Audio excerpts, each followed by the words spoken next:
Okay, so a friend I had in HS, let's call him Rob. Good friends with this guy through my adolescent years. Was always fun to be around, etc. Fast forward 10 years or so. Haven't really seen him or hung out, as we were both working on different endeavors within our adult lives.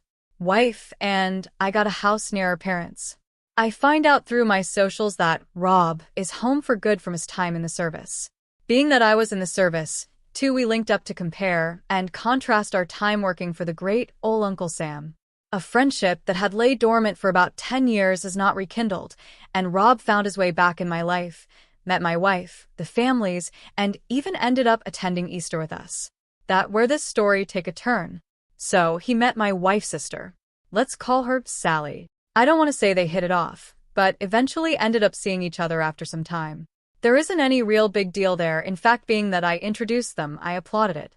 My wife and her family, however, caught some red flags that maybe I looked over given my extensive military background. His sarcastic demeanor, his yelling or anger, or the fact this man walked around with a 12-inch bar wherever he went. That's a knife if you didn't know. I stood by Sally and Rob. Love is love after all, and if I genuinely felt uncomfortable with Rob's demeanor, I would have told him straight up to kick rocks. These two were inseparable, always at one another place, vacations, blah blah blah.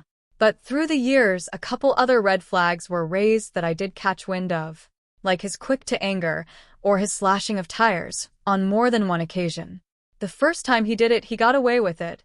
The second time, however, he did not, and landed himself in legal trouble, I found out later. Sally stopped telling us the extracurricular activities Rob was doing on his free time, as fear of the "I told you so" can become a bit overwhelming, and no one wants to be wrong about someone you think to be your soulmate. He proposed, they were happy. Who cares? Right? They got a dog together, for Christ's sake.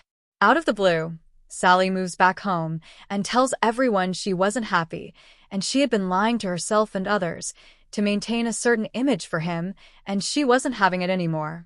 He was a liar. He constantly cheated. In fact, she tried breaking it off with him and put a pistol to his own head and threatened to take his own life if she left. She felt trapped.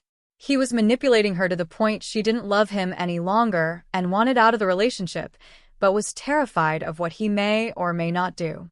She broke it off quick and asked for the key to their home back, and he gave it back once she gave her engagement ring to him. We were cautiously optimistic that he wouldn't go away angry, just go away. Until, of course, one late evening police come knocking at the door demanding that Rob get custody of the puppy that lived at her house that he did not take care of. He had a document stating that the dog was his from the breeder. He failed to mention that her name was on there too, so the cops called it a civil case, shrugged, and told him to kick rocks. Now Rob is mad at me for not defending him. Side note, my wife and I had an experimental open marriage, and I had been seeing an old friend. Let's call her Sue. Me and Sue had been freaking it on the low, with permission of course. We both knew what it was, just sex. Nothing else. In the midst of all of this drama, she ghosts me out of the blue. Come to find out, she started seeing Rob. Not only was she seeing Rob, they were freaking behind my sister's back.